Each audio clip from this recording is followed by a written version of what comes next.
Hello and welcome to Pal Fans International Podcast. We're here with the American crew today. I'm here with Alki. Alki, how are you? I'm doing all right. How you doing, Antoni? Doing pretty good, man. We got a lot to talk about, and I believe Alex, this is your first time on the podcast. Is that right? This is my second time on the podcast, but first time with the American crew, so I'm excited to be with you guys. There we go. Yes, awesome. Yeah, we've got Alex.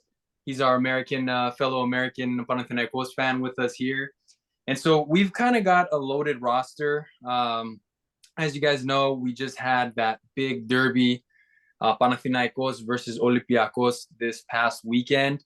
It was very explosive, no pun intended. As always, as the derbies always are. Um, of course, there's that controversy around it, but let's talk about the actual game itself. Um, how did you guys see the way that Panathinaikos played? What was the game plan that they took towards Olympiacos? And feel free to jump in, whoever, Alex or Alki. Yeah, I mean, I'll say this for to start with. One thing that stood out to me that kind of is different than how Panathinaikos games usually go is that we are kind of really effective on both sides, both the right and the left. Usually, kind of we favor one side over the other, depending, on how the game's going. But especially for the first 45, which is basically what we got. We were effective on both sides. Juricic, who I think ended up playing left wing, and Bernard was at the 10, was effective. He was probably man of the match for the first half for me. And we also had plenty of decent attacks with Palacios and Vayanidis on the right. So that definitely stood out to me as opposed to other games. Yeah, I think we even saw it in a lot of the games in Europe too. I think Jovanovic he takes either like the attacking or kind of low block approach for certain games, whereas in the past we're so used to that being like kind of slow and steady approach for every game. And I think he's just noticed with this personnel, and like we've seen with a lot of the games in Europe, just kind of take the game to the opponent, but on the same time, like still sticking to our roots of like a good, strong defense, holding our own, and just not giving up, losing possession easily or giving up stupid goals, things like that. So that game showed we were really, like Alex has said, just kind of a good balance on both sides, but being dominant too. I mean, we kind of talked about it leading up, like first half from what we saw. Olympiacos has the numbers, but like if you just watch the game itself, like I never had any flash of doubt, even up until the game got abandoned, that, game ended 1-1 or however the result will stand in court. But the score line itself, I even after 1-1, like it just felt like we hadn't taken our foot off the gas, and just it didn't worry me at all, you know. Yeah, that's really positive, because these types of games, they're always one-offs, right? You go into this type of game as a Panathinaikos fan, Olympiacos fan, you can't really take team record into account as much when heading into these games because you just never know. Like we've seen in the past. I mean, that 2013-14 season, Panathinaikos, by the papers logic, were supposed to be relegated, and we went in and beat them 3-0 in Karaiskakis after they beat Manchester United.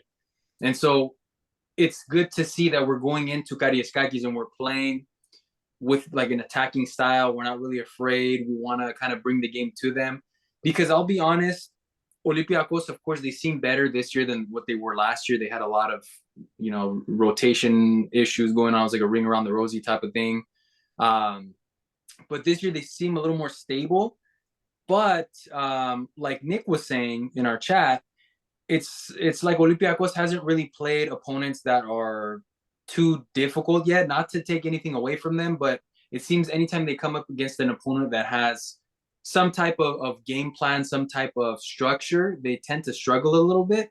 So that's where I do think that Panathinaikos probably could have come away with the win. Of course, it's a coulda, shoulda, woulda type of situation, as we all know about this whole incident that happened. But it is positive. I do love the structure that Jovanovic has kind of built into the team because he's brought back this idea. I've said it last time as well that this is Panathinaikos. We play a certain way. We bring the game to them, and I really do like that. Now, a lot of people were talking about Juricic. Up to the stoppage, would you guys say he was the highest performing player for Panathinaikos, or who would you say is the highest performing player in the game? Yeah, for me it was George. I think we had a lot of attacks going down the left side. He was doing a lot of nice overlapping runs. He had a couple good looks on goal. I think it was a matter of time before he found the score sheet.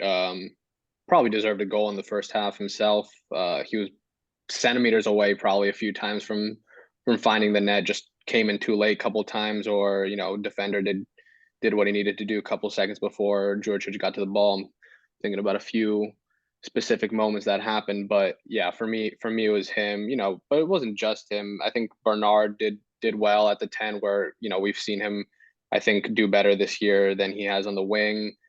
Vianides found the score sheet. I think he was doing well himself. So there was not many bad performances in my opinion for the first 45.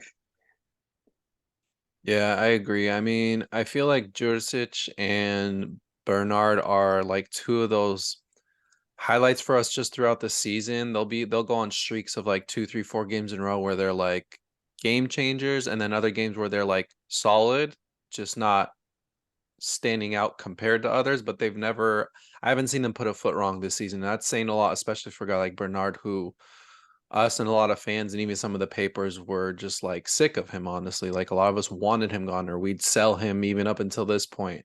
And I think he's just kind of one of those glue guys that helps when we're kind of looking for an answer. And Jurisic just being, obviously, I'd say, other than Brignoli, like signing of the season for us and for the last few years, just kind of one of those like it guys that just kind of makes things rotate. And we could say that with a lot of guys. I mean, Vilena, he's had ups and downs, but he's been like a huge improvement. So, but I think those two, like Alex said, for the compared to everyone else, probably stood out the most. But I didn't see anyone that played a bad role up until the game stopped.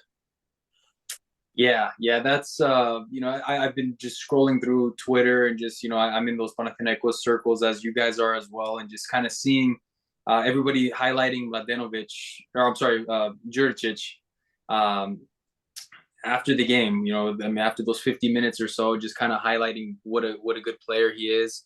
There was that scare with that crazy tackle on him, and he's kind of lucky he got away with not getting injured from the Olympiacos player. I don't remember which player it was, but he, Ndoye. Ndoye, yeah. I mean, Yeah. that I saw it. That should have been a red card. I mean, that was just a crazy, crazy challenge. Um, so he's the type of player that I am happy to have, and I am glad that Bernard has kind of also come into the mix. Like Alki was saying, I mean, I was one of the vocal fans that was just saying he's not worth the contract. He's not worth the money we're paying him. But it's, I mean, he's had a hat trick against Panetolikos. He put in some good performances. We lost against Ike, but I remember he put in a decent shift against Ike and against Olympiacos. So he's finding his confidence. He knows when to step up at these important moments. And those are two players, I think, having them at their best, that's going to kind of take us as far as we can go, because they create opportunities for our players. Because compared to last year, if you guys remember, I mean, last year our biggest struggle was we couldn't really score. And now this year we've got a guy like Juricic, who's a creator, along with Bernard also kind of getting comfortable in that role. And we're finding the back of the net a lot more. So that's going to be kind of that key that's going to drive us forward. But I mean, the elephant in the room, you guys, I think it's kind of time to talk about it, which, it was 50th minute or so, 49th minute, Olympiacos equalize, they score, they make it 1-1, and a firecracker goes off, and Allegedly, according to some, allegedly yes, a firecracker Yeah. going off. allegedly a firecracker goes off, and Juancar, who was warming up on the sidelines, went down. There's conflicting reports from all sides of media. Essentially, he lost his equilibrium, fell down. He said he couldn't hear.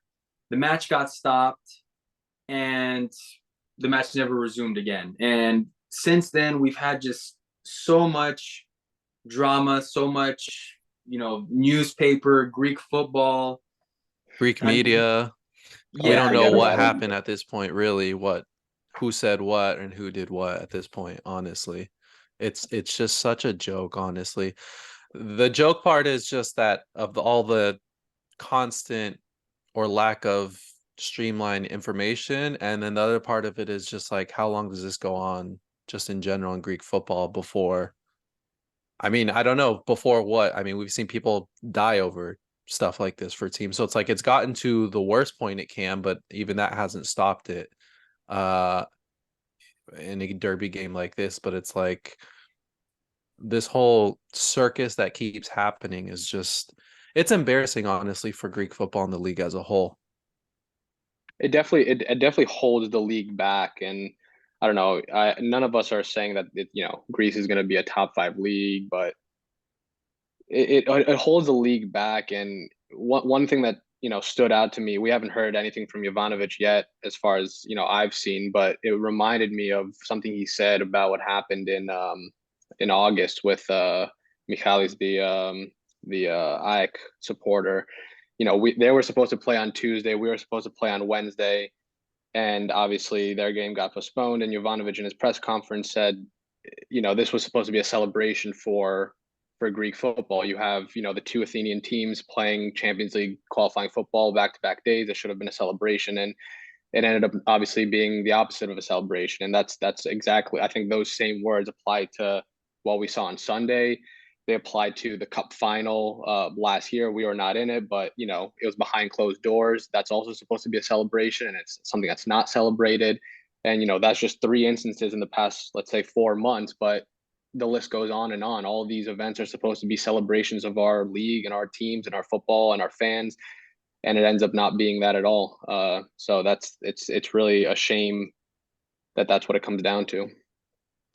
Yeah, I mean, you guys have said it perfectly. I mean, it's a disappointment. I mean, this is something where I was talking about it with a friend.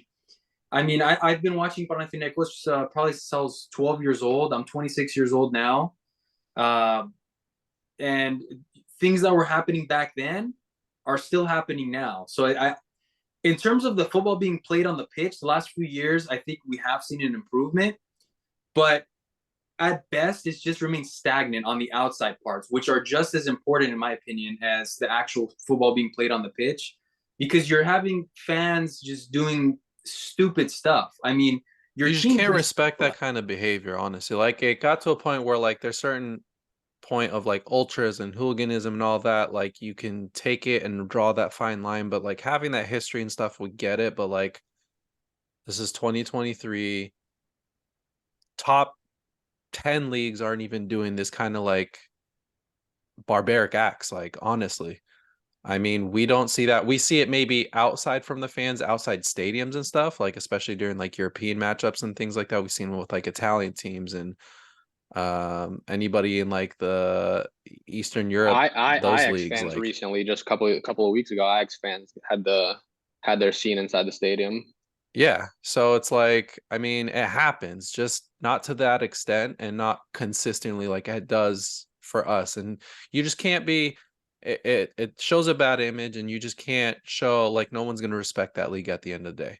And it domino effects into a lot of other things like referees. I mean, that's been like a joke of a thing for the last 2-3 seasons now for the Greek league. And it's like, no foreign country is going to want to send their people to go be in charge of refereeing and officiating in a league that can't even control its fans or its city or anything.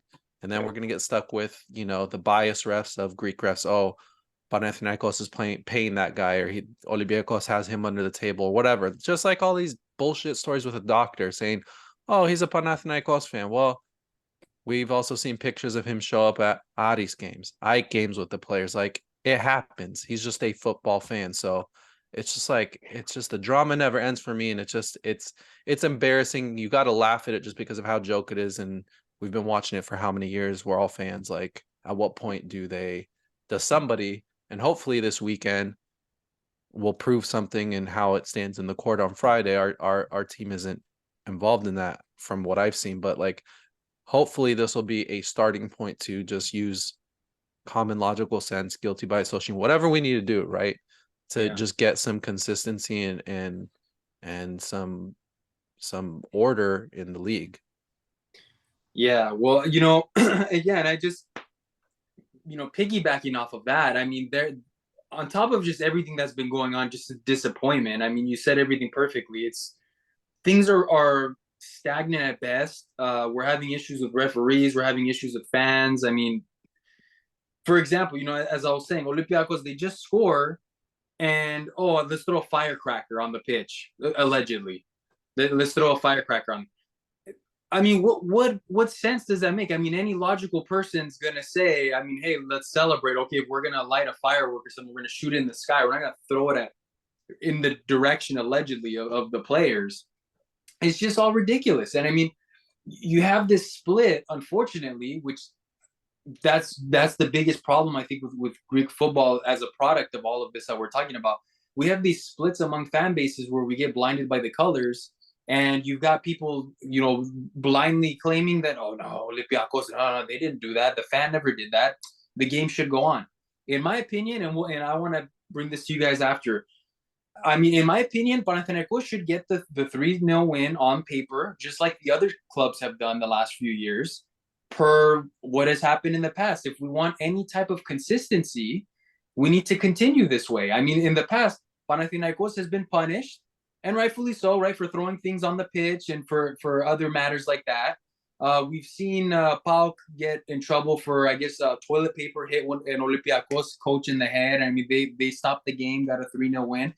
Every Right, but we single just get into the like layers and gray lines of like people saying, "Oh, well, Panathinaikos went in with Ankar and refused to come out, so technically they abandoned the game." And it's like you get into these just like pissing contests, and then you get stuff like Marinakis coming out and like mocking the way Juankar reacted to the firecracker A, and then B saying like now he's setting a precedent for what any player that gets hit is gonna just act dizzy and stuff like just mocking somebody's injury, whether he oversold it, undersold, whatever it is. The evidence is there. There's pictures, there's evidence. Firecracker came there on him. And And to mock somebody for that and how they react, like, is just, and you're setting that precedent. You're setting the bar so low for mocking him. We know Manakis isn't going to come out and like say, oh, the fans are at fault, because he would never do that. And for whatever reason, you may have his reasons. People will agree with that, whatever. But it's like coming out and making that kind of statement to me is just like that's where the level of our league is at right now. so much of the discourse from Olympiacos has been like, for me, it's what I've seen is like the guy has to die for it to be like a legitimate thing. Like, no, the guy does not have to die. Like, we should not be throwing firecrackers on the pitch, no matter what. And if he's lost his hearing temporarily, if he's gotten dizzy temporarily, like all those are still no-nos basically. Like the guy does not have to die for it to be a serious thing for us to walk off the field and for us to get the 3-0 win on paper. That's what the rules say, right? I And mean, let me say this, and let me say this about the win on paper. And I'll speak for myself. I do believe I speak for most of us. I don't want the 3-0 win on paper in normal circumstances. Like I want the game to get played. I want to see our team play 90 minutes and dominate for 90 minutes. That's what I see. thousand percent. When the game got stopped, I was upset. It was a shame because we were watching a great derby. We were watching a great derby of the eternal enemies, and it's a shame that it had to get stopped and we couldn't see it through. But I want my team to win in 90 minutes. I don't want my team to win on paper. But when it's happened so many times in the past, like you said, Alki, there's a precedent right there, and then we have to follow the precedent. Like that, I'm not going to say I don't want it anymore because they've gotten so many wins like that on paper in the past. So now it's time for us. But under normal circumstances, yeah, I want to win in 90 minutes. yeah. I Yeah. mean, any normal, rational football fan wants to see their team play and win. Okay, we of course, like when it comes down to it, like how rules are, we want those points, but like that's when we get into, like I said, the pissing contest of like who's right, who's wrong, whatever. Like rules are set in place, but then they have all these gray lines they fall under, and then reading reports how the doctor diagnosed him, but then didn't have the proper equipment to really fully diagnose him, which is why he was supposed to go to the hospital. And it's like when you hear stuff like that gets leaked out, whether it's true or not, a doctor not having the proper equipment just goes to show how big of an embarrassment our league. Like we're not even prepared for moments like these. I mean, it's like you see, I don't know about you guys, but I see, you know, on all those bloopers of like funny things that happen during football games. And like the number one thing I see all the time is those doctors coming out to care. I think it's an Ike player, an Adi's player. Years and years back, they put him on the stretcher and take 2 steps and they fall and topple him over like a few times. Like, it's just like, how long are we going to be the butt of the joke where like you guys take things serious for our league to be taken seriously, even for locals like we had this past weekend? It doesn't create a safe environment. You don't feel comfortable. You don't have faith in that things are going to go the right way. And us as fans or podcasts, we've seen Gate 7, us, Ike pages, like everyone's just like, what's going to happen? Because there's just so much conflicting information out there that it just becomes a shit show. And And that's now just to embarrassing. now it's a shame because you saw Gate 7 International or whoever it was now was sharing things from West Ham guys that are saying stuff about what it's like going to be for them going to Karaiskakis on Thursday when they play Olympiacos. And it's a Yeah. shame to see because like okay, we don't care what happens to Olympiacos, but it is the face of Greek football when any team is playing Exactly. in Europe. So it's a shame to see, West Ham guys being afraid or whatever to go to Karaiskakis. It would be a shame for the Rennes guys being afraid to come to Leoforos. It goes anywhere. Same with the Papa Arena. Like doesn't matter. It's just a shame to see, and it's not what we want to see for Greek football.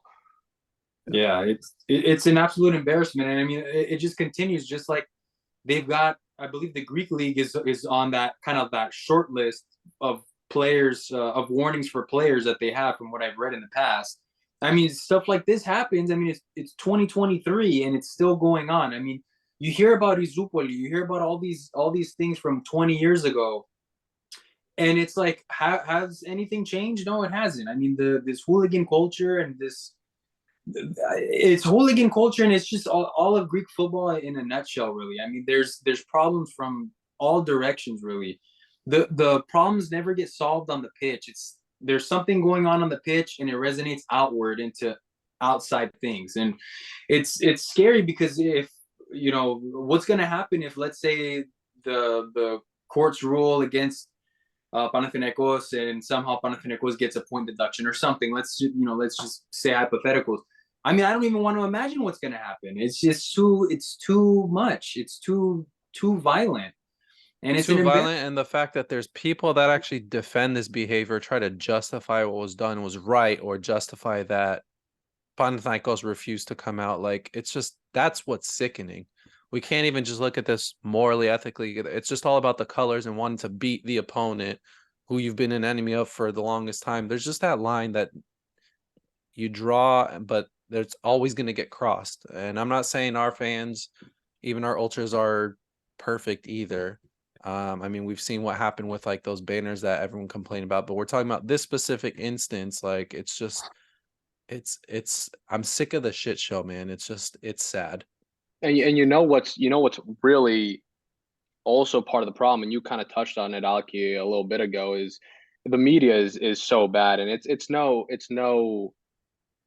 news to anyone that the media is primarily for Olympiacos. That's not anything new. But just touching on what happened on Sunday, U.S. time, Cosmotech coverage was absolutely rubbish. They were just spewing misinformation while there was the stoppage. They were the ones that were basically telling us that, you know, match doctor ref said that it's good to go and Panathinaikos is staying in and Olympiacos was on the pitch. So it seems pretty believable when you're seeing it the way it is playing on TV, and then when someone's telling you like that, but you hear about it 2 days later and that wasn't the case. But that they're just spewing misinformation.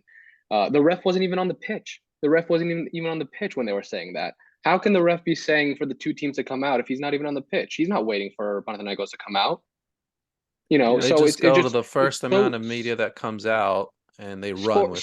sport sport equals tesera, like also just Olympiacos propaganda. The only news I was following on Twitter, the only news that they had to report while we were in the dressing room for whatever an hour was Paschalakis was taking PKs on Alexandropoulos and another guy. That was what they had to say about it. Sport day the next day again. Olympiacos propaganda. SDNA pulled out, somebody sent them photos of the doctor with all our players and just ran with it like, oh, he's a Panathinaikos fan, he's with them, so it can't be him. They can't be working against Panathinaikos. And it's just like they Dude, take just this, just they the run Greek with media it. It's don't awful. don't believe everything you hear. Wait until there's appropriate information, because again, at 2 hours out of game time, we did not have the appropriate information to make a judgment. All we had was what we were getting fed to by the Cosmotev feed, these guys, and it's all rubbish.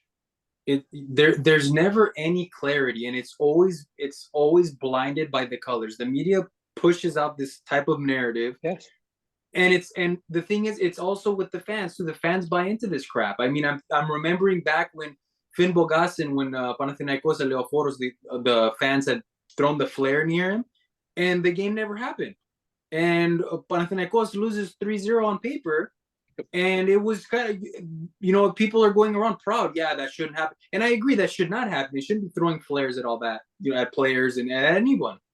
And in this instance, you have a player coming down with allegedly a firecracker blowing up, and he can't hear. He lost his equilibrium, and there's people pissed off that the game's not going on. I don't understand. This is more serious in terms of someone's safety than the example that you're bringing up. Yeah. So why are we crying about it happening here? Because it's going against them. That's simple as that. Like, there's never any consistency around it. I mean, we've seen derbies in the past, too much smoke in there from all the flares and stuff, even in the stands, where they have to stop the game because players can't fucking see 2 feet in front of them to make a pass. Like, it's just it's sickening, dude. Like, how many years are we gonna keep doing this and doing this and doing this? It's not me saying it as a Panathinaikos fan to defend us. Just overall, we've seen it with other teams, but there's no consistency in it. Like, if they cancel a game just because a flare was thrown, like you said in the past, the same rules should apply now. Have the rules changed or been adjusted since then? No. But after this weekend, someone's gonna say, well, they need to be adjusted, and we're gonna do this going forward. Well, that's not what's been done in the past, but the goalpost always moves to help whoever needs the help. Right. And right. And the thing is, my opinion is going to be invalidated because I'm a Panathinaikos fan. But I cannot remember a time where Panathinaikos has had something like an instance like this go in our favor. I can't even remember the last time Panathinaikos refused to come out for a game. So it has to have been serious. I mean, I'm happy that Jovanovic and even Alafuzos pat on the back. I mean, stand up for the team. But it doesn't even have to be serious. This is what I'm saying. Like, you gotta protect your players. You gotta protect your players. And the guy doesn't have to die, for it to be worth not coming out for. Like, he lost his hearing, he was dizzy. That, for me, that's enough. And I'll say the same thing about the other side too. Like, you gotta protect your players. They're not animals, they're not animals. They're people, and they're doing their job. They're on the clock, right? Like, you're not gonna go to work and like get injured and then get, you know what I'm saying? Like, and then or we're just gonna drop in league popularity. We're gonna be like those South American leagues or some of those crazy leagues. Exactly. Like, it just depends. What is your goal for the league and what image we're supposed to be portraying? Players are not going to want to come. Players are not going to want to come. And we're going to be getting stuck with just homegrown players or just random nobodies, and that's going to be the state of our league. And if that's their goal, then fine. Keep doing what you're doing, and you'll lose your support. But if you want to progress in 2023 and build the image of Greek football as a whole, because a lot of this stuff will affect and impact even stuff when we have European games or even just coefficients and being able to compete and having a certain amount of teams being able to go to Europe, you got to clean this shit up. This cannot keep happening, and it's got to stop. Top 7, top 10 leagues even don't have this happening on a regular basis. We should have, I don't kind of want to bring this up, but we should have walked against AEK when we were at Opapa Arena. When was it? February, March last year when Brignoli went down. We should have walked. He wasn't even injured, right? Theoretically. I mean, I think he was probably a little rattled from a firecracker being right behind him. And they did score, 30, 60 seconds after that. Whether that had an effect or not, we'll never know. But, there was a firecracker right behind him, and we should have walked because, he might have not been injured, but it's still an offense towards our player. Even the cup final in 2021 when Aitor scored, they threw a rock at him. They threw a rock at him. Yep. We I should have. We remember should that, have and he went and walked. celebrated in their corner, and all the players ran to him not to celebrate with him, but to pull him away and Yeah. protect him because of how hostile it gets for stuff like Yeah, that. and he wasn't injured, but we should have walked because you got to protect your players. They can't. You've They got to can't be protect them. getting shit thrown at them. That's completely wrong. No And matter and what team you support. and guys, and Nick brought up this point, right? Was it not Olympiacos last season saying "Αν πέσει χαροπετσέτα στο γήπεδο, δεν θα παίξουμε. We're not gonna play if even a handkerchief falls on the pitch." Of course. So Of it's course. like in this case But it with, didn't happen to their players, so it doesn't fucking matter. and that's what I'm saying. That's where we have the problem in the league because as it stood, they should have realized, oh, you know what? Hey, okay, this seems pretty serious. Let's stop because there's a player down. Let's go and get him checked out. Yada yada. And instead, we have this whole slew of just media perpetuating this garbage. You've got, I mean, presidents coming out saying certain things, and it's just elevating everything, and it's just not good. It's a problem. If on the contrary, if an Olympiacos player was on the floor after an explosion, I would say, hey, okay, yeah, we need to stop because this guy's bleeding out of his ear. Apparently, Right. it's a human being. I mean, we shouldn't be throwing things. I mean, I've read stories of coins being flicked at people, and like you brought up, Alex. I mean, there's a whole freaking piece of like stone thrown at Aitor. Cement, what was it? I don't know. Cement. It was I something mean, like we've that. seen it even we've seen it in hoops. A lot of like former players that played in the NBA or came overseas, or even just former players for all of our Greek teams and hoops, even say like, you want to be scared, come play in Greece during the derby, and you'll see what scared is like. You'll see hostile environment. You'll see that. And this is just a perfect example of it. Yeah, yeah, exactly. It's just it shouldn't get to that point where honestly, when Aitor got hit by that piece of cimento, I mean, they shouldn't have even continued the game. Honestly, I mean, coming No. back to think of it, like this is just ridiculous overall. And unfortunately, again, what happens with Greek football is a lot of it comes down to, oh, he's a Panathinaikos fan, he's biased, his opinion doesn't matter. Oh, he's Olympiacos. That's Tarhidia, dude. I don't care. Yeah, and it's like that's the point we've gotten to, though, really, because that's the point we've gotten to. Yeah, and it's like we've got to just get rid of this notion, and that's the problem because we're out in the West, right? We grew up in a different type of culture over here, so we see things how it operates in the United States. Like for example, Alki, if I'm watching the Warriors play tonight and somebody just chucks a stone at Steph Curry's head, I mean, I can only imagine what's going to happen. Versus in the finals in, when was it, 2015, 2016, he got teed up and ejected for throwing his mouthpiece. And that's the player throwing something just on the floor. Because there's no tolerance for any of that shit. Yeah, and versus I checked the score because I didn't watch the game live. I checked the score suspended. My first thing, they invaded the pitch. And it's kind of like, that's not normal. If you talk to somebody that watches true. Like, what do you think? They invaded the pitch. True. It's a derby. And I'm kind of like, dude, I was thinking about it. That's not normal. That's not how man. Like, we're bringing violence and we're bringing all this like other stuff, and it's splitting fans up. And this is kind of going bigger picture too. I think it leaks into the national team too, where we have these splits where it's like you go by the chromata. Oh, he's playing for Olympiacos. Don't call him. He's playing for. There's clicks. That's why certain guys get picked, or agents, and it bleeds through. 100%. And then the media of like, oh, Olympiacos, their team was warming up. They were ready to play, but Panathinaikos refused. Well, if the roles were reversed and one of your players, whether he was a bench player or a starter, was hurt because of one of your fans, guilty by association, I'm not stepping foot out there. I don't care what color my jersey is. You know what's one thing we should talk about? We should talk about the refs report, because that is big for the outcome of this match, and it's really what favors us. So the refs report, it's not that long, but basically the two takeaways that are important, I think, are Juankar never was cleared. So let's just put that out there. Juankar was never cleared by the doctor or the ref. It is true that the doctor said he had gotten better in his second check, but he still didn't clear him. And the ref never told both teams to go back out. And that was what Cosmote on the feed was saying, and that is just not true according to the refs report, which is what we have. It's the best piece of information we have to go off of. So those two pieces of information together basically have cleared us almost 100% from being involved in this, and I just want to put that out there so that there's not this. Right. Wasn't the big piece there that the refs never cleared them to go back out, and they collectively agreed that the match was going to be abandoned? Nobody like forfeited the game or anything either, which is what all the reports were saying. Olympiacos, as far as we know from this report, went out on their own volition. Yeah. And why did they do that? I don't want to start it up here, conspiracy theory, but they wanted to intimidate us to go out. They wanted to, because they clearly had a feeling. I don't know what the Malagas Marinaki said to them in the dressing room, but they clearly had a feeling that they were going to lose this one in the long run because something was thrown at the end of the day. And Marinakis probably saw that Juancar was actually, not 100%. So they wanted to scare us to go back out, because if we went back out, then we wouldn't have had an argument to hold up in court afterwards. I mean, that could change the whole dynamic. Me being a Dortmund fan, I witnessed it in Champions League when their bus almost got bombed, and they didn't want to play. Their coach at the time, Tuchel, said, "No, stop being a bunch of pussies. Your guys are going." So they rescheduled the game against Monaco the next day.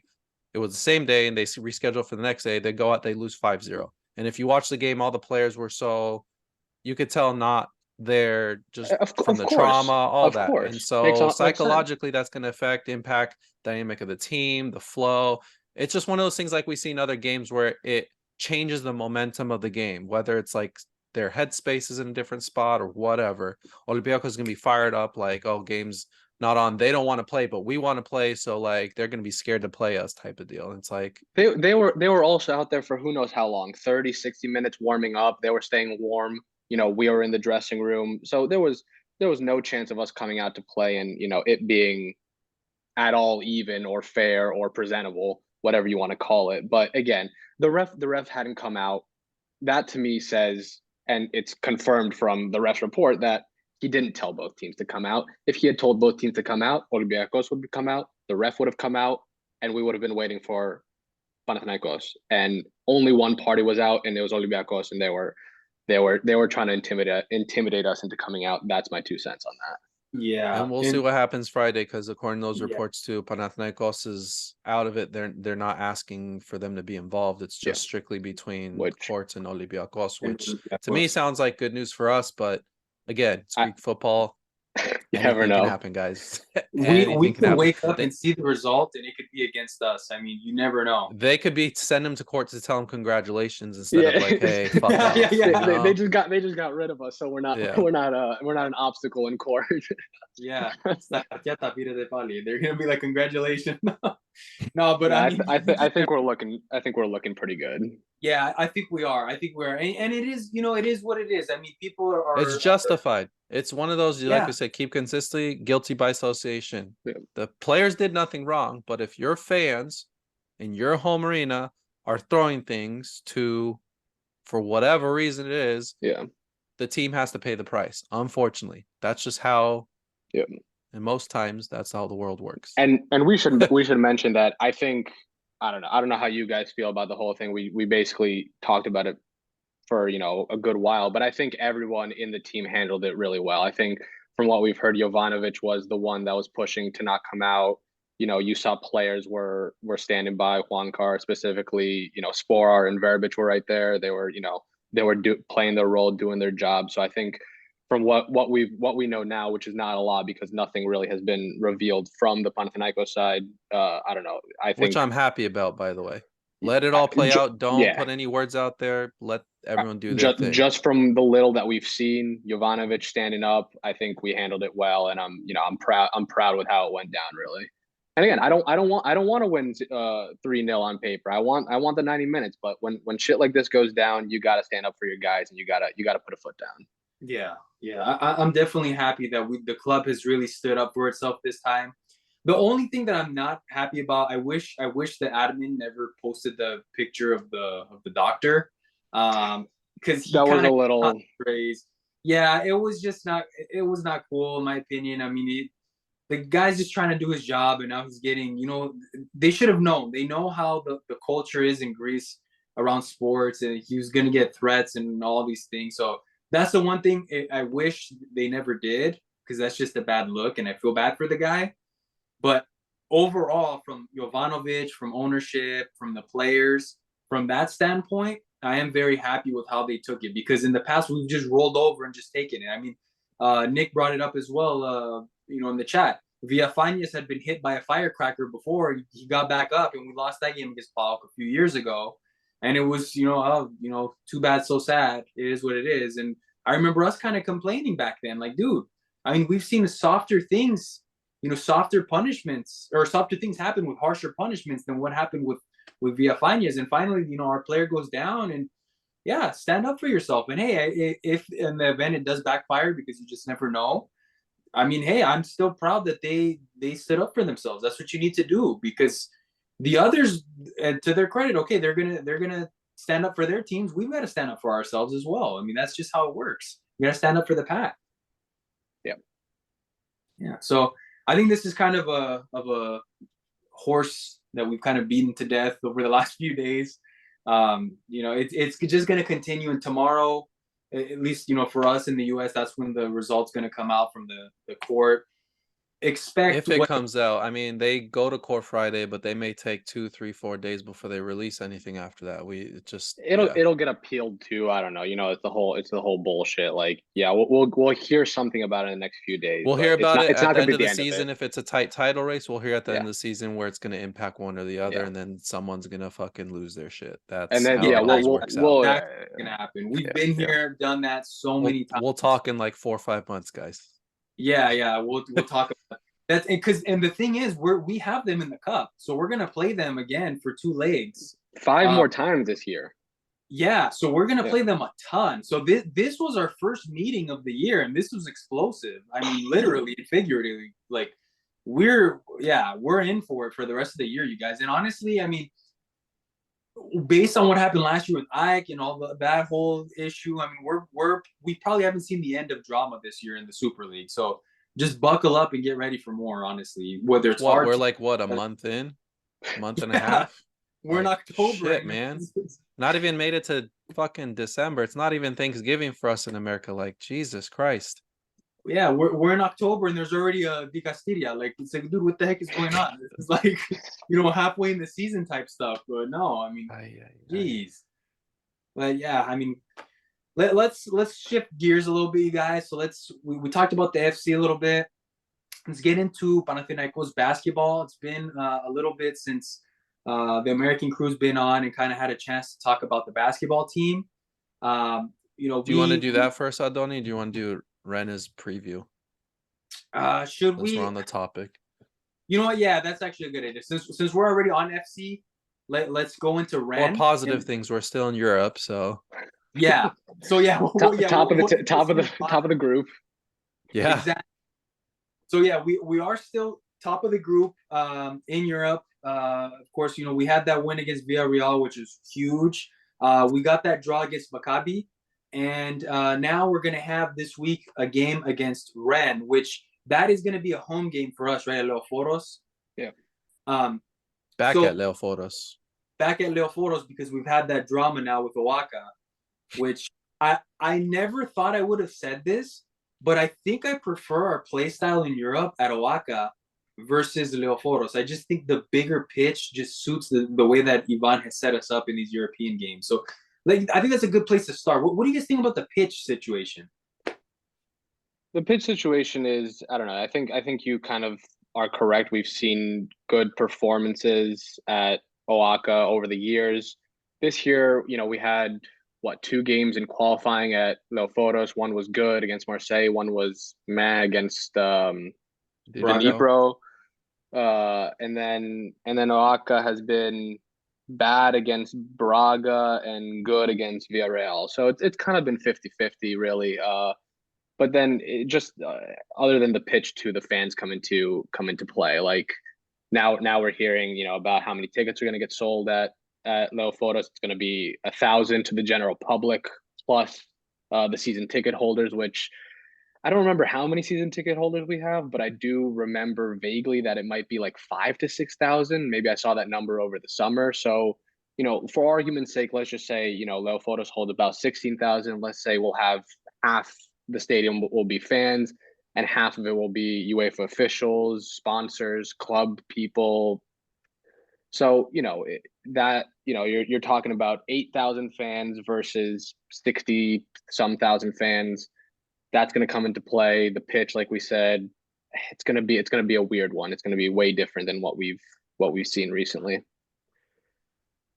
Yeah, I mean, I don't know. I feel like for both sides of the argument, I can see it because how we played against Marseille in their own stadium. People are like, yeah, we're not built for like that big of like a crowd. Like Leoforos is our own home little thing. Like it's better.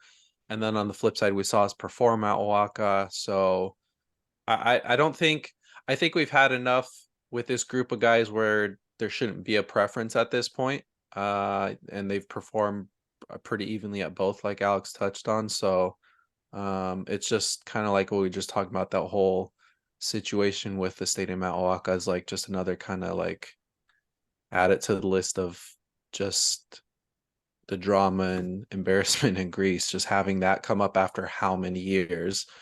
But I guess just against Rennes itself and being home, that'll be a good atmosphere, I think, after, especially after all this drama that happened over the weekend. Just being in a small home crowd, I think might help just kind of bring everyone's spirits up, and the players will feel good about it. Rennes is on a really bad run of form lately too.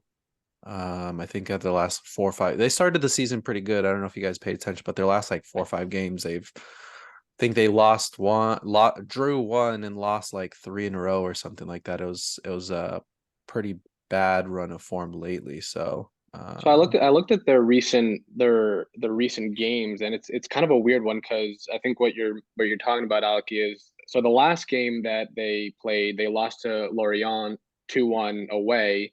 And actually, they had all the stats in that one. They had the expected goals, they had the total shots, they had 20 total shots, and they had almost 70% possession. So they had everything. It looks like they probably deserved to win that one, even though they lost. But I looked at another game they played a month ago, which sounds like a long time ago, but we had international break, so it was only like 2 games ago, really. And they drew 0-0 with Montpellier, and they had 18 total shots. They had 63% possession.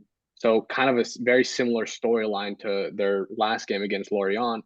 The difference there is that out of 18 shots, they only had an expected goal of less than one. So it seems like there might be a trend with them. Even the last game where they had 20 shots, their expected goal was like 1.1 or something, which yeah, it is was, on not. FOTMob it's 0.94, SofaScore is Yeah, like 1 point something. So right. So the really trend is low. they're holding the ball but not doing anything with it really. Right.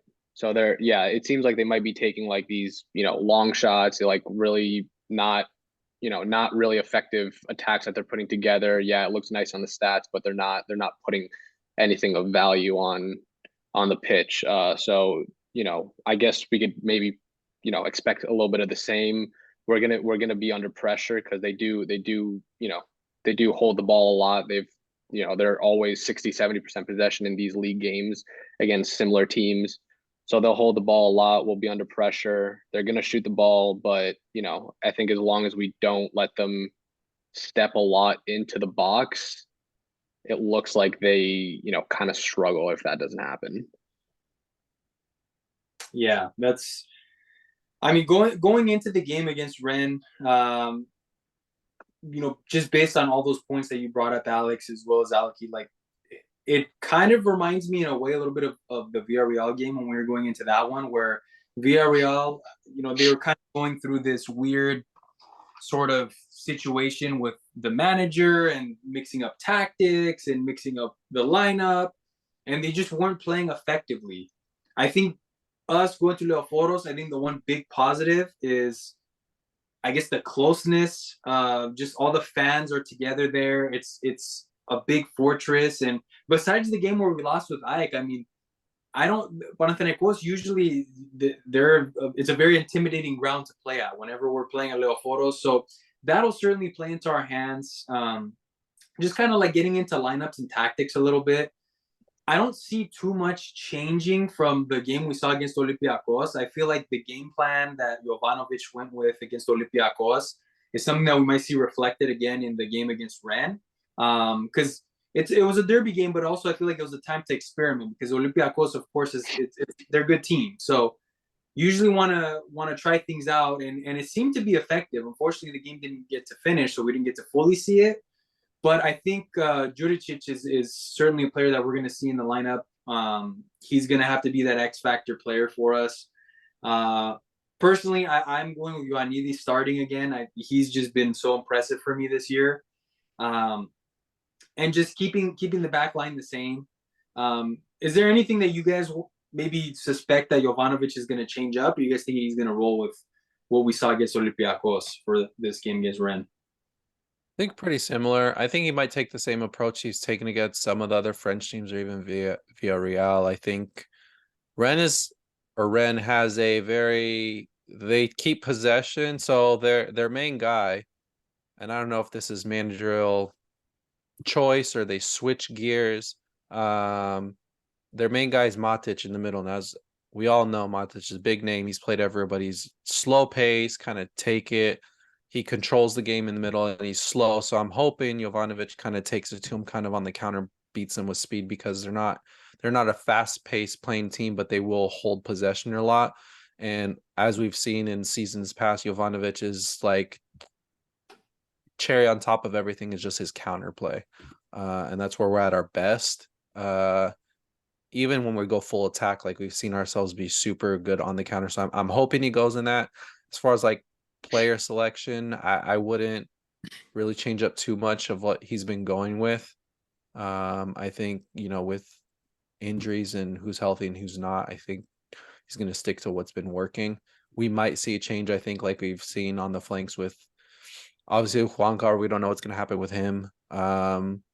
Vagianidis and Kotsiras has been a toss-up, but they've both, knock on wood, no matter how much we make fun of the poor guy, Kotsiras has been solid. So I think we'll see the same stuff, just maybe a couple different changes, but I think personnel-wise, like it doesn't change the actual game plan itself. One thing that stood out to me, and this goes off your point well, Alki, is that if you look at their team sheet for, about 30 seconds, you see Matic, who's 35, you see Mandanda in goal, who's I think 37 or 38. Like those guys are the geezers. But other than that, most of their squad is 25, 26 and under. Like you'll see a lot of 22, 21, 23-year-olds, which is completely different than what we got to show. Most of our squad is 29 to 32, or right about there. So I like a lot of their guys are going to be 10 years younger than ours on the pitch.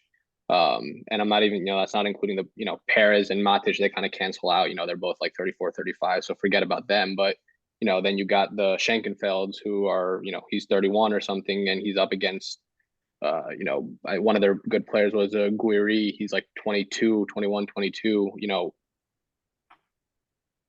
how is that going to play into the game? And it's not just one or two guys that got this mismatch in age. It's really like, 75% of the team. Yeah, even more. I was gonna say 90. Like it's a lot of them. So I wonder, what that's gonna do to, not just the lineup, but also the game plan that is put out there. I do think the one thing we have on them, even just with age, is the experience in who Jovanovic has trust in with these guys. They know how to manage a game, regardless of their age. They've played in games versus coming up against a team like Rennes, like you said, has a lot of younger guys. They may be more athletically gifted than our guys and may be able to beat them probably off the ball and stuff. But, being able to manage that and make the smart plays versus just trying to beat them to the punch, for lack of better terms, is going to be, I think, Jovanovic's key here is just playing chess, not checkers. So I'm curious how Rennes is going to play this game coming up against us too. I don't know. I haven't watched any of them or much of them at all. They do have a midfielder before Matic came over who was a big target for Dortmund, Enzo. He actually played, I think, for Lorient before, and he was like a superstar. But ever since Matic came over, he comes off the bench, plays 9-10 minutes, and I watched him because of him, but because he stopped getting playing time, I haven't watched too much of him since. Basically, the first half of the season they were doing good, and like I said, now lately they've been on a losing streak. So let's hope we continue that losing streak for them. Interestingly enough, I don't think they rested anyone over the weekend. They played Guiri, who's their left wing. They played Blas, who's their right wing. I think we're going to see both of those guys. Those are like their go-to guys on the wings. Enzo, like you mentioned, he played at the weekend. Their captain, Burigo, I think is their normal captain. He played at the weekend. Their right back has been doing really well. His name's Assignon. Their left back, same thing, Trufer. Like I think they played, if not all 11 guys, they definitely played like 9 of them over the weekend. So they did not rest anyone. Yeah, they Um, made their 3 subs, and they were all late subs too, other than one of their forwards. But everything yeah. was in like the 80th minute, so a lot of them played a pretty full schedule too. Yeah, so I think we're gonna see most of those guys. And it seems like yeah, they're gonna hold the ball a lot, shoot. Yeah. And pray. So based off that, what do you guys think? What do you think the result's going to be for this game?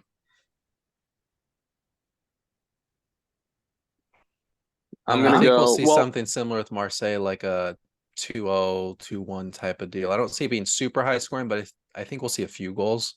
before we go into that, and you just gave your answer, Alki, but I wanted to ask you guys if you think if and how the game from Sunday and what happened and not playing the full game is going to affect what happens on Thursday, whether it's in terms of lineups, which we kind of already talked about, but also just like morale, our mentality, if it's going to have any effect whatsoever on how we come out and what we do. I think, I mean, if the shoe was on the other foot and Panathinaikos was, at the kind of, the stakes were against us, everybody was pissed with us. I would say it would negatively affect us. From what I've seen, for the most part, with the evidence, with the referee's report, with the coach sticking up for the players, with Alafusos coming out, with the fan base embracing the players, I think it's more we're going to see something positive out of the team, to just kind of build off of what we saw from the play on Sunday against Olympiacos. Um, Only because I think just the love and the closeness of the fans is just going to be at an all-time high now. Usually, anytime something explosive like this happens, we usually we'll see a positive turnout. Um, with that, I mean, I think we can go into the game and I think we can win it 2-0. We're at home, and I'm taking the glass half full. I'm seeing a lot of positives going into this game, so I think this is going towards our favor rather than the opposite. Yeah, I think just the personnel and the culture that Jovanovic has built, and just kind of like the family togetherness that we've seen since last season and going into this season, even with new guys, the tough guys, as we say, like the Verbic guys and Bernard, no matter how small he is and no matter how much we hate Verbic's play, sometimes like good locker room presence like that to help keep guys grounded, I think goes a long way. And even with some of these guys, like we've got Schenkfeld and Magnuson, who's obviously injured and stuff, but I think guys like that and Brignoli even yelling at guys on the pitch, like we see the togetherness and the collective group that they are. I don't see Sunday's situation having much of an impact. Maybe it has a positive impact to come out and want to win and show that we can still play and it's not going to affect us type of deal. But I mean, it is a toss up. It could go horribly wrong too if they're still kind Yeah. of just scarred from it. Just we don't know what happened once they went into the locker room either. And what their week has looked like, training and life outside on, they're still in Athens, still going to be surrounded by a lot of Olympiacos fans, what people have been saying, what they've been reading. That's why I asked you guys because I was pretty 50-50 about it, and you guys kind of nailed it on the head. The thing that was encouraging for me is Jovanovic. I think he's bred a really good, locker room presence and, you know, good mentality for the team. And nothing really like this has happened to us while he's been there for the most part. But, it does seem like he would be able to keep the guys in line and go on to the next day and just focus on the next game. So that to me is an encouraging thing. What would you say going into the game, Alex? What do you think our prediction or your prediction would be? I don't know. Like we said, there's so many factors in this one that we don't have in other ones. Again, the events of Sunday, the situation with the stadium, kind of being half. it'll be full, but only kind of I think half, with fans. So all those variables put together, it's going to be, I don't want to say an uphill battle, but it's going to be more difficult than anything we're used to. I do want us to get the win. I think if we get the win, we're on 7 points. You know, we haven't gotten second place for sure, but we're really close. We're really close to guaranteed second or better, I think. So I'm gonna go with 2-1. I think our attacking that we showed on Sunday was really encouraging. We really took it to Olympiacos. So I think we could have had 2 goals at the half over there. I think we could have 2 goals in 90 minutes here. I think they will probably get a goal. They seem to be, attacking minded. So I don't want to say I'm going to hold them at no goals, but I think they will get it at 1 goal. But let's say that their wastefulness that we've seen in the past couple of games for them, based on little research, is going to bite them in the ass. So let's say 2-1, and then we're on 7 points, and then we're looking really really up. Awesome. Yeah, very, very good points there. Game is on Thursday, is that right? Or is it Friday? Thursday, I think 3 o'clock Eastern, so it'd be 12 for you guys. So 12 for us. Yeah. So Yeah. we'll certainly, we'll be on the lookout for that match. Finally, Panathinaikos is back in Europe. Very exciting times. We actually have a team that's performing. So we'll see. We're going into a game at Leoforos. A lot of positives to take away so far from the team. And, the boys, for the next podcast, they'll be talking about that result. And hopefully we'll have those 3 points from it. But now I think it's time to shift gears a little bit to the basketball team. Again, it's been a little bit since the American crew's been on and kind of had a chance to talk about it. Last time, Alki and I were on with Mitso, and we were kind of previewing the season and the team a little bit, kind of what our expectations were.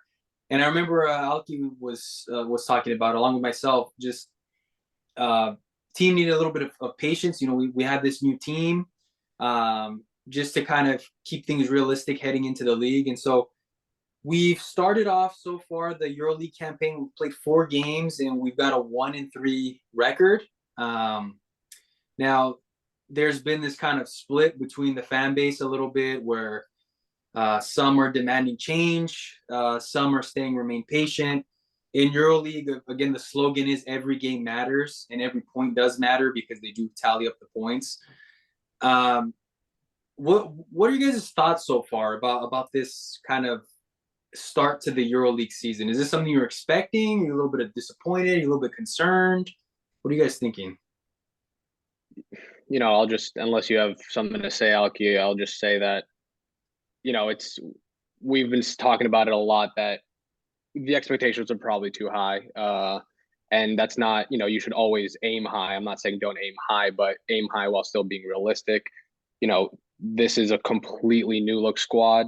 So it's going to take time to gel.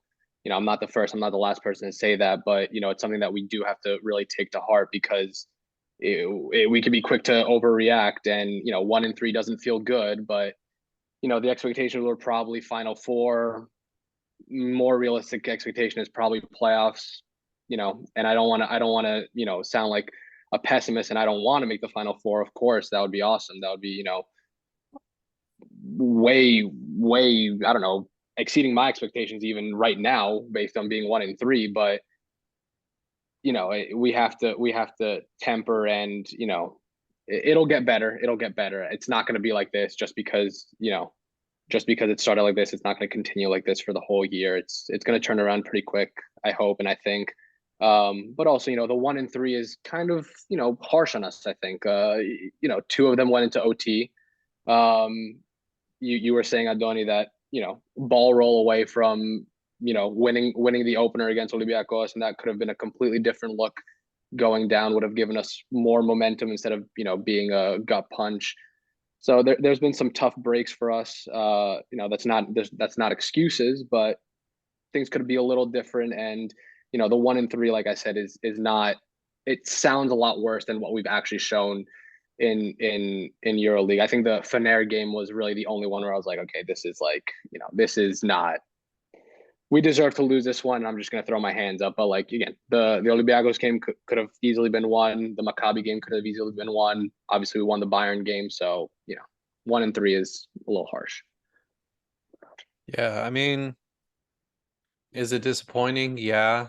Like you said, the expectations versus reality. I mean, like you said, it's a whole new team, a whole new coach. He's got to implement his tactics and how he plays game style, and then all the players collectively have to kind of be on the same page after learning a whole new thing. So it's not like one or two new guys. Like we've got a whole new starting lineup, basically a few brand new guys. I think we talked about even leading up to this. Like I think if you look at the roster, there's maybe a handful, if not less, of guys that are returning guys. I think the biggest question that I think that we should ask ourselves, and feel free to chime in, guys, is at what point do we start to worry if things continue like this? Let's say, tweak a few things here or there. The games stay close, but we continue losing, or 1 out of 3 we keep winning, but we're not getting embarrassed like we did a defender game, but they're still close. Like we see effort, we see the vision. It's just not obviously execution in the final minutes or whatever it could be. But at what point do we start to worry and say, okay, now I think, when does DPG step in and be like, no, coach, you got to start winning? We've seen the craziness like that, but I'm just thinking, like, at what point do we as fans start to worry and be like, okay, what is it, the players, or do we, like, I guess at that point, players, you can't really do much because you're still kind of doing the same thing, just getting rid of a few guys to replace them. You got brand new guys, but with the coach. Yeah. Oh, sorry. Go ahead, No, Alex. no, go ahead, Antoni, go ahead. Yeah. So I was, like just kind of like, soaking in what you guys were saying. And I was just thinking to myself, I mean, I agree with Alex with, I think the 1-3 is a little bit harsh right now, how fans are kind of getting upset about it. Of course, it is disappointing a little bit. We need to temper down expectations. And I actually think the expectations are one of the biggest reasons why we're at where we're at right now. I'm not going to lie, because somebody mentioned it. He's this guy in Greece that I follow, and he mentioned Lucas is playing like he's got the weight of the world on his shoulders. Every time he misses a big shot, anytime he misses a free throw, a layup, whatever, he kind of puts his head down. He looks really stressed out on the bench. You see guys like Lesor missing free throws, and I just think the expectations were set super, super high going into it. Of course, there's all that excitement, and there's this pressure now on the team to perform for the first time in a couple of years, because Panathinaikos basketball has, I mean, this past 20, 30 years, they've been really, really good. They've been very successful. Last 2 years, it's been kind of bad. And now the expectation is, hey, we need to get back to where we were. Now, this is a whole new group of guys, essentially. I think Alexakis is the only guy that was here last year that's coming back. And the guys are expected to perform again. And you've got, Coach Adaman now, who's bringing in this system. And yeah, one criticism I do have to say about Adaman is he never should have said this during the summer. I don't know if you guys saw this, but he was guaranteeing that we were going to go Final Four, or not guaranteeing, but he was making really bold statements about Final Four and beating Olympiacos in the league. And Well, that's kind of like what I was going to say. A lot of this pressure, stress, like you see the body language in Slukas and stuff, like a lot of it they brought upon themselves, because we saw like the statement Slukas made on why he decided to join us, and then statements about like his contract, and the reality is he's how old, we signed him for this amount of money. It was just, and even the drama from DPG coming down, talking team, like having to say, we need to do better. Like, this is unacceptable. So like it started from last season, even, and the whole crazy off season, that a lot of this pressure and stress, they kind of brought it upon themselves in a sense too. yeah, So I wouldn't say it's not even the pressure just from the fans, but pressure from themselves. They're like, okay, we talked a big game. They got to back it up at this point. they got to back it up. Like Exactly. there's no denying that, like, I'm gonna give him time. They got to gel. Like, that's just reality. But at the same time, you got to show for what you were talking all summer long. To answer your question, Alki, about how much time do we give before major changes happen? Like we've been saying, it's a rebuild, and rebuilds don't happen overnight.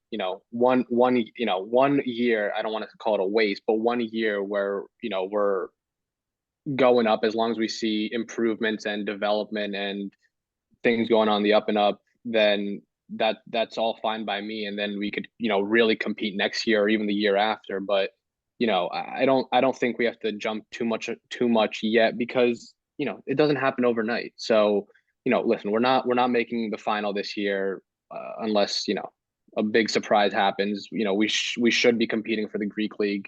We can't be getting blown away by Olympiacos. So as long as we make playoffs and we're in the Greek league until the very end, and again, as long as we compete, and we could still lose the Greek league because they're still a good team. They didn't Yeah. fall off.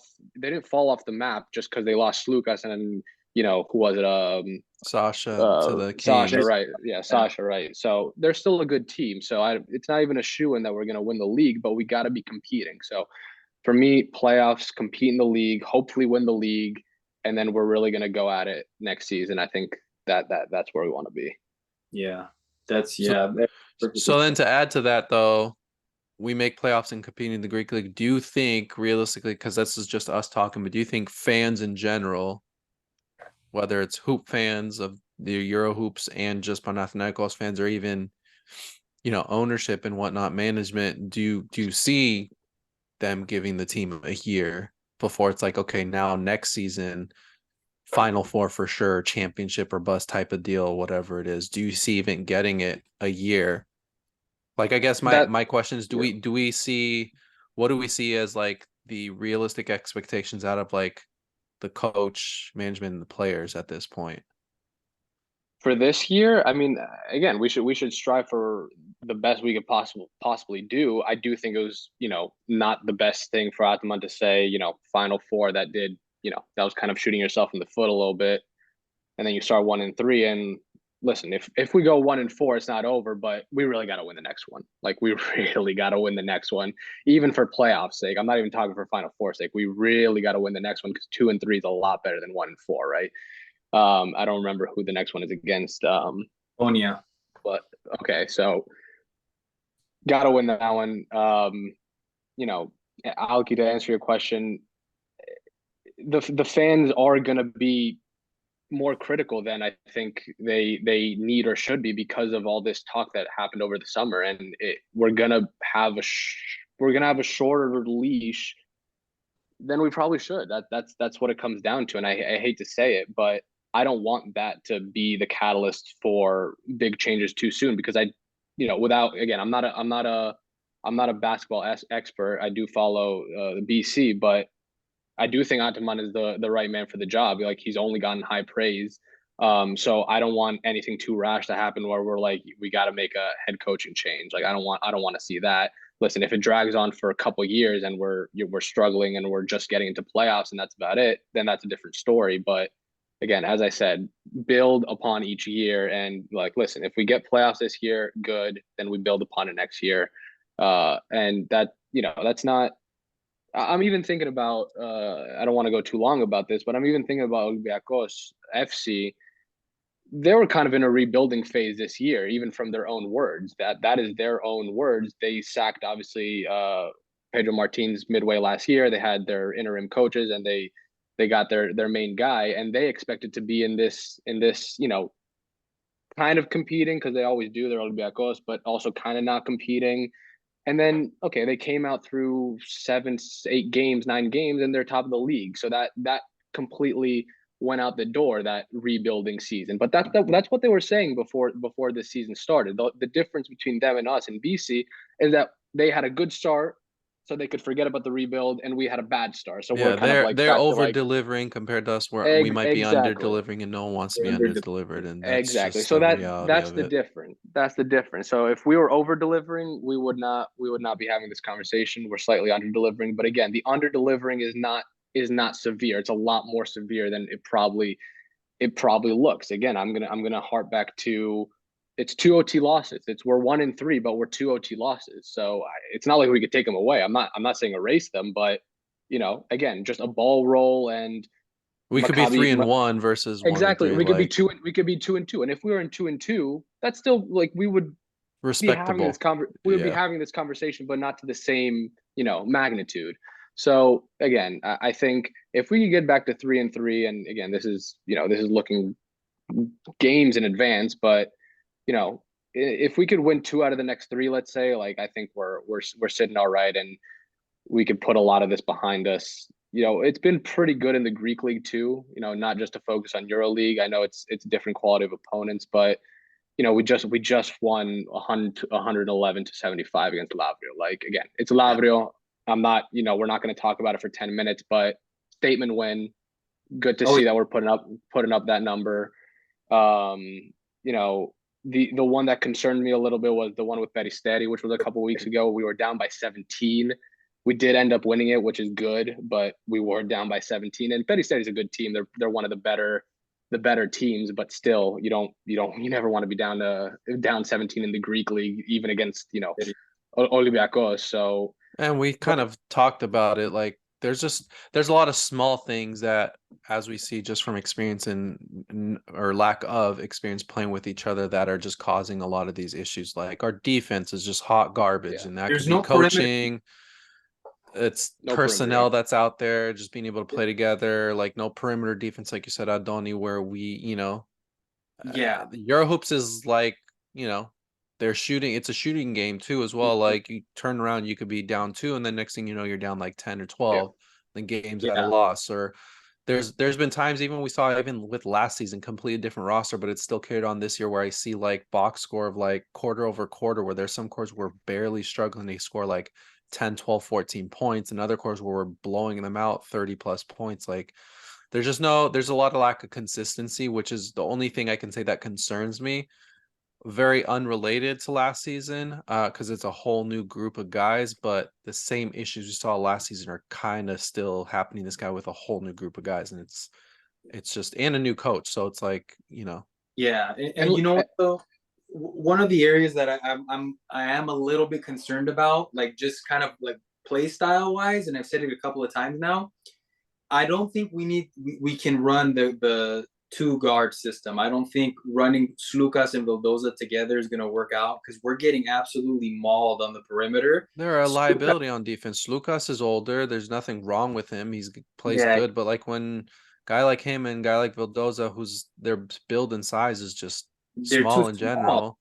And like Slukas, it said, I looked up his height the other day, because it says he's 6'3". He doesn't look 6'3". He looks a lot smaller. I mean, he's getting We know it's body from the blocked. NBA, Adoni and Alex. Like whatever their listed height is, you always take away like an inch or two. Or if it's guys that are like tall, like they say KD 6'8", 6'9", and he's like literally 7 foot. Yeah, It's never accurate. Slukas is lucky to be like over 6'1" at yeah, best. he's They like, listed Iverson back in the day at 6'3", 6'4", and there's like no way he was there's 6'3". no way. Yeah, because exactly, yeah, like because he's 6', 6'1". I mean, he's getting shots blocked. I mean, he's going to the rim getting blocked. Defensively, he can't really do something. He can kind of poke the ball, but a lot of people, and I'm glad, because I thought I was being harsh. But after the game where we lost against Maccabi, Vildoza was the guy I was going into the game about and kind of targeting in my head, like maybe he's not the guy. He had a good offensive. He had a good offensive approach to the game. I think he had about, I think it was 15 points or so, but his decision making is just so bad. Like he's, I mean, if he's hitting a 3, he's just gonna go and do some stupid like trick shot, or the final shot of the game in overtime to try to send it into double overtime. He goes for a floater. He had time to drive it. He just went for a Well, floater. and I think Coach said this a while back, even over the summer. We'll see how it goes, but like he mentioned that we got a lot of good guards, combo guards, scoring guys, but we don't have a true facilitator. Like we don't have a true point guard. They signed this guy Moraitis, which I love, but Yeah, he's still young. I mean, he's gonna take time. He's got a good all around game, but like we don't have a true point guard to facilitate like we used to with like you've seen in Paspanulis or even Calathis and these kind of guys, where we don't need that much scoring. So I think Vildoza and Slukas, unfortunately, they need to be kind of they're too redundant. staggered and playing, when one guy's out, one guy's in, maybe they can close, but you can't be playing them that much at the same time. Yeah. Because they're both scoring guards, and knowing the Yes. game, you need a playmaker, which we don't have. Exactly. Like, see, because Ataman is going with the style. I get the system that he's going with, because he did this at FS, where he's going with his two offensive guards, because he had Shane Larkin and he had Vasily Micic, who was the MVP a couple years ago. So they're very offensive oriented players, and they were like the system ran around them. The difference is I trust Lucas. He's just got something going on in his head right now with all this pressure. Vildoza is kind of the one making the silly mistakes. He can go off, but he makes silly mistakes. And off the bench, we got Jerry and Grant, who honestly, I mean, we got him from Champions League basketball or Euro Cup basketball. I forget what it's called. I'm not a big fan of Jerry and Grant. I'll be honest. I don't think he's that good coming off the bench. Kyle Guy is somebody that the Panathinaikos fans are really fond of. He's okay. I mean, he went He's a off spot up shooter. Yeah, like I think he's been really good actually. He's a yeah, great shooter, but Yeah. look at he's not the thing I look at is the difference between Slukas when he plays for Ethniki or when he does. Like even last year we saw him when he plays for Panathinaikos, even club. Like he can be that guy when needed, but even when he played at Olympiacos, he wasn't the only guy, and I feel like that's what's happening here. Yeah. And it's just you're gonna burn him out. He's gonna get injured, or he's just his production is gonna dip drastically, and I think that's the big issue that I don't like that Ataman is doing. I get the idea of what he's trying to implement, but I don't think he has the right personnel for that. Yeah, like I you think know. Oh, sorry. Yeah, go ahead, Alex. yeah, no, I just wanted to go back to Kyle Guy, and he hasn't been, you know, 100% good every game that he's played, but he did, the one that stood out to me was, I think it was the Fener game. Yeah, Yeah, we did end up losing by 10 or 15, but he was single-handedly keeping us in that game. All right, he might have just had a good game, but he really showed up, and yeah, he was putting them down. And again, nothing to show for it because we did lose, but he did single-handedly keep us in that game. And the other guy I wanted to point out was Costas, who's really turned it up recently. I think again lost on Saturday, but he had something like, I think it was like 3 or 4 blocks in the second quarter. He really put in a shift, and then today didn't watch the game today, but he was the MVP of the game today, so he put in back to back, good performances, and he's been a pleasant surprise. yeah. That's exactly. You took the words right out of my mouth, Alex, because I was gonna bring up Costas as well. We go with Lesor, and I get it because he's being paid the big bucks. But I think that, I mean, we've got to give Costas some more minutes Yeah. now. I mean, Oh yeah, he's earned it. he's earned it. And Yeah. Another thing that I wanted to point out as well, one big positive I got from the Maccabi game was Mitoglu coming back.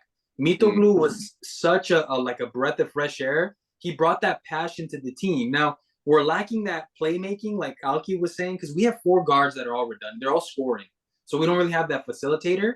But the good thing is with our big lineup, Lesor needs to get his head sorted out a little bit. I think he's too much into his own head with those silly mistakes. But if him and Mitoglu and Costas continue to perform, if they can get it together, and then we can bring in somebody that's like a facilitator. I saw that and I was going to bring this up actually. I think it's a good time. We're linked with Kendrick Nunn he last played for the Wizards in the NBA. I don't think he's really much of a facilitator. No, he's a scoring guard. He's a scorer, so that's the He thing. can torch it up, but he's a scoring guard. Yeah, so it's kind of one of those things where it's like we're gonna add possibly a 5th scorer onto the team without a facilitator. That's the worry. I think that's where, to go back all the way to Alki's question where he mentioned earlier about like at what point do we get concerned?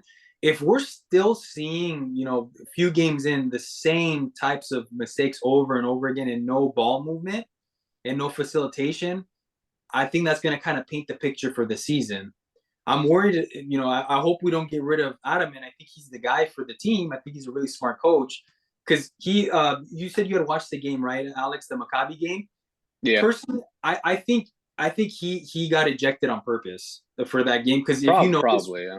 We were playing like lazy. We were playing with no heart. Well, and he said it in post interviews or even in interviews like halftime and stuff, just like how shit we are, how bad the guys are playing. They're just not playing at their level. And it's like, I don't think it's his issue. I think it's just a matter of time, like we said, but they got to show some fire. Personnel. And funny enough, I think we're having our hoop team is having some similar issues like we complained about our football team last year where we kind of stuck around but like couldn't score goals, and we talked a lot of shit about Sporar, but he's turned around and stuff, and same with Bernard. And I think that's because some of the moves we made, like now we have playmakers, a lot of them. Sporar was like a lone striker. He's a true number 9, and if he's getting shit service, he's going to perform shit. And I think same with our hoop team is you've got scorers everywhere, but nobody to create for them. And so if they can't get shots created for them, they're gonna force things and play like shit. Yeah. So I mean, I'm seeing it. It sounds like Ottoman is going with that same idea, playing off the bigs, because we do have passing bigs, and European bigs are usually better shooters and passers than your typical NBA guys. So I think they're trying to bounce and rebound off of that to have them be more facilitative than your guards. But I just don't know how sustainable that's going to be. But it's only 4 games in. Yeah. I think it's still way too early to tell, like Alex said the whole time. Just I think it's a little reactive, which is normal in sports by fans and us of why we're having this conversation. But you know, we got to see how it plays out, I guess. Looking Yeah. forward, we have Baskonia in the next EuroLeague game. That's on the 27th. That's at home. I think that's a must win. Like I said, 2-3 is a lot better than 1-4, and it's at home. We've already lost 2 OT games so far, so it's gonna feel bad if we lose another home game. Got to win that one, and then after that we have the big one, which is Olympiacos over there for the league. That's on the 30th. So that's And it seemed the like 2 game look. Ottoman kind of had some good. It seems like he's doing some load management, which we expected for Lucas and some other guys, but he kind of rotated a little heavily in today's game too. I don't even think Lucas or Lasort played at all today. So I think they've been kind of battling some nagging injuries. It looks like, but Yeah. hopefully for the next big game, statement win today, like you said, and hopefully that kind of carries into the next game and helps the ball start rolling in our favor. Yeah, Yep. because we've lost Papa Petru for 2 months too. He's got a knee injury. Oh, Adoni, your heart is broken, isn't it? That's your guy. That's my guy. That's Papa Petru right there, man. So the He had a old good season last year too. So he did in Partizan. The thing that I feel bad because Adam and I know he's hard on him, man. Like if he makes a defensive mistake, boom, you're done. And he kind of gives leeway to Vildoza and Slukas a little bit. I like Papa Petru because he's kind of that facilitator a little bit. So yeah, we've lost him, and to your point, like Adaman's been trying to load manage players. Like yeah, Costas didn't play, Slukas didn't play. Lesor I think was out, like you said. they're up in age. I mean, to be Yeah, fair, Papa Petru's playing against like we've got a lot of really good like wing forward players, you yeah. know. Lorenzakis, or he's a little bit smaller, but then you've got like Manzukats and Grant. A lot of these like Grigoni. stretch threes, small four ball guys like who can play. So I don't Yeah, know. yeah. We've got Grigonis too. I've been like, you know what? I'm glad Grigonis has stayed because last year people were really disappointed with him, and I was like, we got to keep this guy. I'm so glad he stayed because he's a good locker room guy, and he's a good shooter. He hits big knockdown shots. He's one of the guys that I really like. But yeah, man. I mean, we'll see. We've got to win against Baskonia on. I Gotta think it's on win. Friday. That's a must win. 27th. Maybe Is on that Friday? Saturday, 27th. Yep. Was it I don't know, Saturday? 27th. So I yeah, don't know, Friday or Saturday. It's a one Friday. we've got to win that one, and then of course the Olympiacos. We've got to beat Olympiacos. I mean, at this point, it's obviously for the It's league. it's over. It's over there. It's gonna be difficult, but Yeah, and they played. we I got mean, we got to put in a good showing at least. they watching them play. The one thing is they struggle. They've been struggling offensively because they've Score. lost stuff, but They lost their 2 biggest scorers and shooters. yeah, exactly. They lost their 2 best scorers, but their defense because they got Militunov now this year. Oh my gosh, dude, they've got him, and then off the bench they've got Fall coming off, and their protection in the paint is really really good, and so it's gonna be tough, man. Like if we're settling for threes, anything can happen. It's a derby game. We always know this is different, but the game against Olympiacos is gonna be good. I mean, we've got to get some bragging rights back, man. Yeah. They got cocky after that little lucky overtime win. If that ball, I'm telling you, if it just rolled a little bit slower, it was going in. Rolled right off the Well, rim. well, the bad part about that is that we not fell asleep, but we completely went dry in OT. That was Yeah. the real gut punch. Like, yeah, not rolling in really hurt, but like we showed nothing in OT in No, both games. Really, we only lost watching the Maccabi game, and I was like, I was getting ready for something, but watching the Kami game was like I'm watching the same Olympiacos game again. Like it was, He gave up. oh my God, yeah, it was tough. All that fight, dude, because we were down 15, 16 points. We were, We yeah, fought yeah, all the yeah. way back, went to OT, and you could see it. I Just forgot who was handed inbounding them the the game ball. Yeah, basically. yeah. Yeah. Like, okay, so Lucas misses that free throw, right? You see him just getting pissed and you head down. It goes to OT. We're inbounding the ball. I forgot who it was. He's just kind of like slouch. He's going to inbound the ball. He looks down already. I'm like, dude, we got 5 minutes of OT. Like, you're already mentally checking out. Like, what the heck is going on? Like, it's back And to what talk we're about talk about mentally checking out. It was that game with probably against Olympiacos again, where it was before Slukas missed the shot because that was obviously at the end, but it was like Lesor passing back to who, and it was just a brain yeah, fart on both of Brignoni. them. It's the same thing that you're talking about. When you need to be the sharpest, they're kind of just like you said, just like kind of getting dejected too soon. Like Yeah. It's I don't I've just like I'm like you guys are overthinking it too much. Like yeah, from a play style standpoint, from a setup standpoint, like it's the facilitating problem, and in my opinion as well, the double guards where we're getting killed on perimeter, and then it's just a mentality issue too. Because once they were fighting back, I mean, they were playing really good. So we need to get those two things sorted out. So I think Basconia is the game where we need to start getting must our win, sales. Like, yeah, must win, get that win in must our win. sales. Olympiacos is going to be tough, but we've got to put up a fight. We can't have no Yep, 20-point blowout where yep, we get blown off the court because they suffer from offense. We've got to take advantage a little bit. yep.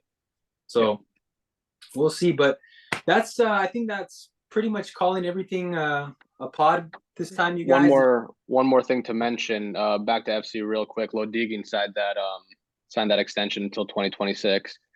Right. Which it was a pleasant surprise. I don't want to say too much about it, but he was, over the summer there were reports about him being unhappy. He didn't want to be a backup, which, fair enough because he could start on, probably all 14 Super League teams. So I was surprised to see that, but it was a pleasant surprise. Maybe he wants to, I don't know. He's older. He's probably like 32, I think. So, even Brignoli, he's probably actually the same age as Brignoli, maybe 1 year older because Brignoli's not young either. But I was surprised to see that following the news this summer where he was allegedly unhappy. Yeah, that caught me off guard as well. I'm like, oh Yeah. wow, Egan, because I could have sworn that I read that he was out of there. Like I thought that he He was just wanted done. out. Him and when Diudes found out too from the summer before whatnot, the whole it was when Brignoli came in, it basically kind of knocked down the pins for like any keeper that was at our club. And Yeah, he got some time, I think, in one of the games too. So I don't know, maybe Jovanovic threw him a bone and they exactly. talked, or who knows. Listen, he's again, like I said, he could start on probably all 14 other than ours Super League teams, but he's still not going to play for the foreseeable future. Brignoli is our number one. He's going to play both the big league and the European games. It's not like in England where you could, start your second guy in like the League Cup and stuff like that. It's not going to be like that. So he's still only going to be playing like what, I don't know, six Some to eight cup games games a if six he's six to eight yeah. games a year maybe. Like look at this. We have Olympiacos in the first cup games. Like he's not going to play in that. No. So I don't know. It's a weird one. It's a complete 180 from what we heard and saw this summer. But it's from a team standpoint, that's a fantastic number two to have. You can't be complaining about that. So hopefully he fights and gets game time where he can, and it's just good for the team in general, and good for Brignoli to have good competition. Yeah, yeah, certainly. So yeah, definitely a positive to kind of ponder upon. I was really happy after this kind of crazy week with everything going on around our team. Just in general for both of them. It was good to see Lodigan kind of get that extension there. So we've got that depth still at goalkeeper. That's pretty much all I've got. Did you guys have any last words or anything you wanted to share? Oh, let's hope for a win on Thursday and see how the weekend goes. Awesome. Yep. Let's hope for that win, and then we'll see. I think the Australian boys are gonna cover the result for Rennes. So it was good talking with you guys. Glad to have the Americans back on the podcast. Let's hope Panathinaikos does good throughout this week, both in BC and FC. Absolutely. Bye, Take care, guys.